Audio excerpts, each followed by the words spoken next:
Hello, I'm going to show you how you can use our version of open source PyMOL to load MD trajectories of pretty much any length and any size.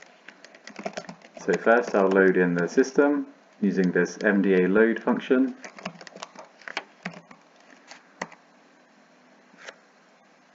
And this is a lipid bilayer that has around about 90,000 coarse-grained beads.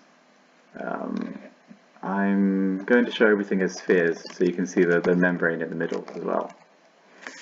Okay, now I'm going to use MDAload traj to load a trajectory of 20,000 frames. And you can see in the bottom right corner here, it's loaded those 20,000 frames almost instantly. So now we can play the trajectory, and using the slider at the bottom here, we can go to access any frame instantaneously.